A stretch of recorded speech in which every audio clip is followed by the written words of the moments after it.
Selasa, 24 September 2024. Judul, Perempuan-perempuan dikubur, wanita-wanita yang berdiri di sisi salib Kristus menunggu dan memperhatikan berlalunya jam-jam hari Sabat. Pada hari pertama dari pekan itu, pagi-pagi benar, mereka menuju ke kubur, sambil membawa rempah-rempah yang mahal harganya untuk mengurapi tubuh juru selamat. Mereka tidak memikirkan tentang ia bangkit dari antara orang mati. Matahari harapan mereka telah terbenam, dan malam telah turun ke hati mereka. Sementara mereka berjalan, mereka menceritakan kembali perbuatan kemurahan Kristus serta perkataan penghiburannya. Tetapi mereka tidak teringat akan perkataannya, "Aku akan melihat kamu lagi." Yohanes 16 ayat 22.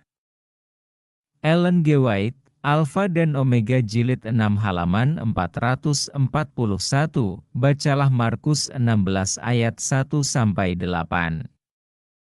Apakah yang terjadi, dan bagaimanakah tanggapan pertama perempuan-perempuan tersebut? Sejak awal Injil ini, pembaca mengetahui bahwa Yesus adalah Mesias. Namun dalam ayat itu sendiri, orang pertama yang tidak kerasukan roh jahat yang memproklamasikan dia sebagai Mesias adalah Petrus, dalam Markus 8 ayat 29, dan pengakuan ini tidak terwujud hingga setengah perjalanan Injil ini, di seluruh Injil Markus. Yesus menyuruh orang-orang untuk tetap diam tentang siapa dia atau tentang penyembuhan yang dia lakukan bagi mereka. Dalam Markus 1 ayat 44, dia mengatakan kepada seorang penderita kusta untuk tidak menceritakan kepada siapapun tentang kesembuhannya. Dalam Markus 5 ayat 43, dia meminta Yairus dan istrinya untuk tidak memberitahu siapapun tentang pembangkitan putri mereka.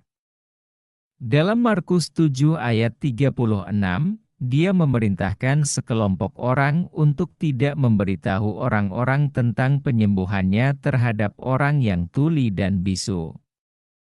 Kemudian dia memerintahkan murid-muridnya untuk tidak memberitahu orang-orang bahwa dia adalah Mesias. Markus 8 ayat 30, lihat juga Markus 9 ayat 9.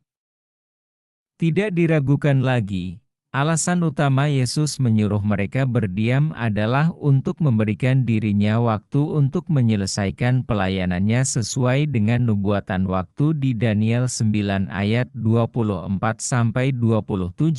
Sekarang, dalam adegan ini, bahkan setelah mereka diberitahu tentang kebangkitan Yesus, perempuan-perempuan tersebut, ketakutan dan terkejut, melarikan diri dari kubur. Setidaknya pada awalnya, mereka juga tidak membicarakan apa yang telah terjadi, namun, keheningan itu tidak berlangsung lama.